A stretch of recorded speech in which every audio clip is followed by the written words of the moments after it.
నమస్కారం.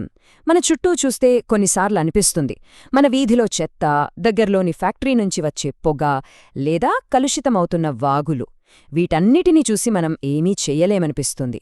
కాని నిస్సహాయంగా ఫీలవ్వాల్సిన పనే లేదు.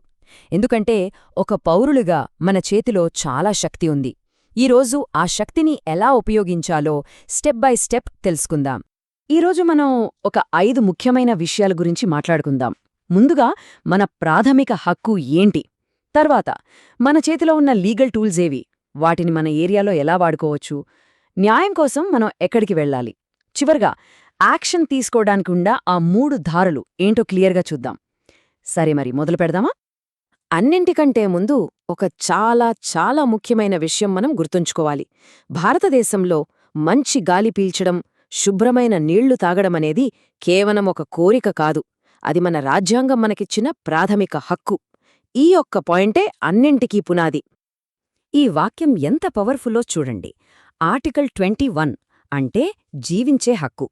మన జీవించే హక్కులో పర్యావరణ పరిరక్షణ కూడా ఒక భాగం అని మన రాజ్యాంగం చెప్తోంది. అంటే దీని అర్థమేంటంటే, మన ప్రాణానికి ఎంత విలువుందో మనం బతికే పర్యావరణానికి కూడా అంతే విలువుంది. ఇది మనకు రాజ్యాంగమిచ్చిన అతిపెద్ద బలమన్నమాట. అయితే ఈ హక్కు కేవలం పుస్తకాల్లో ఉంటే సరిపోదు కదా, దాన్ని మనం ఆచరణలో పెట్టాలి. అందుకోసం మన చేతిలో కొన్ని పవర్ఫుల్ టూల్స్ ఉన్నాయి. అవే మన చట్టాలు. వీటిని మన పర్యావరణాన్ని కాపాడుకోవడానికిచ్చిన ఆయుధాలుగా అనుకోవచ్చు. అవేంటో ఇప్పుడు చూద్దాం.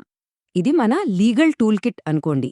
1986 పర్యావరణ చట్టమనేది ఒక పెద్ద గొడుగులాంటిది, అన్నింటినీ కవర్ చేస్తుంది. ఆ తర్వాత గాలి, శబ్ద కాలుష్యం కోసం ఎయిర్ యాక్ట్, మన నదులు, చెరువుల కోసం వాటర్ యాక్ట్, మన సహజ సంపదను, అడవులను కాపాడ్డానికి బయోడైవర్సిటీ యాక్ట్, ఇలా ప్రతి సమస్యకు ఒక ప్రత్యేకమైన చట్టముంది. సరే, ఈ చట్టాలు బాగున్నాయి, కాని మనకు రోజూ ఎదురయ్యే సమస్యలకు ఇవి ఎలా ఉపయోగపడతాయి? కొన్ని నిజజీవిత ఉదాహరణలతో దీన్ని అర్థం చేసుకుందాం. ఈ సీన్ మనలో చాలా మందికి తెలిసే ఉంటుంది కదా. ఒక ఫ్యాక్టరీ నుంచి రసాయనాలతో కూడిన నీరు లేదా పొగ మన నివాస ప్రాంతాల్లోకి వస్తుంటుంది. దానివల్ల మన ఆరోగ్యం పాడవుతుంది. ఇలాంటి టైంలో ఏం చెయ్యాలి?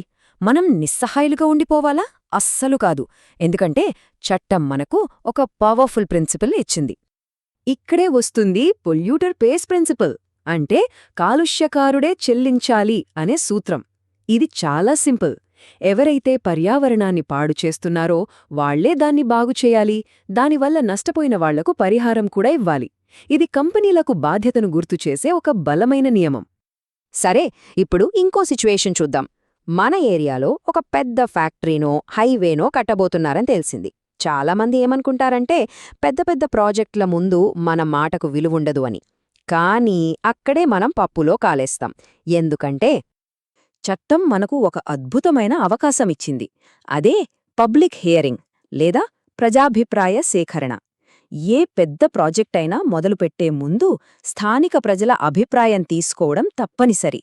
ఆ ప్రాజెక్టు వల్ల మనకొచ్చే ఇబ్బందుల గురించి, మన అభ్యంతరాలను అధికారికంగా రికార్డ్ చేసే హక్కు మనకుంది. కాలుష్యం అంటే గాలి, నీళ్లు మాత్రమే కాదు, శబ్దం కూడా ఒక పెద్ద కాలుష్యమే. ముఖ్యంగా రాత్రిపూట మన నిద్రను పాడుచేసే లౌడ్ స్పీకర్లు, ఫ్యాక్టరీల నుంచి వచ్చే శబ్దాలు, వీటిని ఆపడానికి కూడా చాలా స్పష్టమైన రూల్సున్నాయి. రూల్స్ చాలా సింపుల్ అండ్ క్లియర్. రాత్రి 10 నుంచి ఉదయం 6 వరకు ప్రొటెక్టెడ్ అవర్స్. ఆ టైంలో పెద్ద శబ్దాలు చేయకూడదు. హాస్పిటల్స్, స్కూల్స్ దగ్గరైతే ఇంకా స్ట్రిక్ట్ రూల్సుంటాయి. వాటిని సైలెన్స్ జోన్స్ అంటారు. సో నెక్స్ట్ టైం ఇలాంటిది జరిగితే అస్సలు వెనకాడకండి. లోకల్ పోలీసులకు కానీ, పొల్యూషన్ కంట్రోల్ బోర్డుకు కానీ వెంటనే కంప్లైంట్ చేయండి. ఇప్పుడు మనం ఒక స్పెషల్ వెపన్ గురించి మాట్లాడుకుందాం. అదే నేషనల్ గ్రీన్ ట్రిబ్యునల్, షార్ట్కట్లో ఎన్జీటీ. ఇది కేవలం పర్యావరణ కేసుల కోసమే ఏర్పాటు చేసిన ఒక స్పెషల్ కోర్ట్. అందుకే దీన్ని మన గ్రీన్ కోర్ట్ అని కూడా పిలవచ్చు. ఈ నంబర్ చూడండి, 6 నెలలు. ఏంటి దీని స్పెషాలిటీ? పర్యావరణ సమస్యల్లో న్యాయం ఆలస్యమైతే ఆ నష్టం పూడ్చలేనిది. అందుకే ఎన్జీటీ ఏ కేసునైనా 6 నెలల్లో తేల్చేయాలి. ఇది మామూలు విషయం కాదు, చాలా ఫాస్ట్ జస్టిస్ అన్నమాట. ఎన్జీటీలో ఉన్న గొప్పదనమేంటంటే ఇది చాలా యాక్సెసిబుల్. అంటే ఎవ్వరైనా సరే, ఒక సామాన్యుడు కూడా డైరెక్ట్గా వెళ్లి పిటిషన్ వెయ్యొచ్చు. దీనికి చాలా పవర్స్ ఉంటాయి. భారీగా నష్టపరిహారం విధించగలదు, పర్యావరణాన్ని పాత స్థితికి తీసుకురమ్మని ఆదేశించగలదు. రీసెంట్గా కూడా చెత్తను సరిగ్గా మేనేజ్ చేయని మున్సిపాలిటీలకు ఫైన్లు వేయడం, అడవుల్లో ఇల్లీగల్ కన్స్ట్రక్షన్ను ఆపడం వంటివి చేసింది. ఓకే, మన రైట్స్ తెలుసు, మనకున్న చట్టాలు తెలుసు, ఎన్జీటీ గురించి కూడా తెలుసుకున్నాం. ఇప్పుడు అసలు పాయింట్కి వద్దాం. యాక్షన్ ఎలా తీసుకోవాలి? మీ ముందు 3 క్లియర్ కట్ దారులున్నాయి. ఇవే ఆ 3 దారులు. ఫస్ట్ స్టెప్, మీ స్టేట్ పొల్యూషన్ కంట్రోల్ బోర్డ్ అంటే ఎస్పీసీబీకి కంప్లైంట్ ఇవ్వడం. ఒకవేళ అక్కడ స్పందన లేకపోతే రెండవది, ప్రజా ప్రయోజన వ్యాజ్యం అంటే పిల్ ఫైల్ చేయడం. దీన్ని హైకోర్టులో లేదా సుప్రీంకోర్టులో వెయ్యొచ్చు. ఇక మూడవ, వేగవంతమైన మార్గం, నేరుగా ఎన్జీటీలో కేస్ ఫైల్ చేయడం.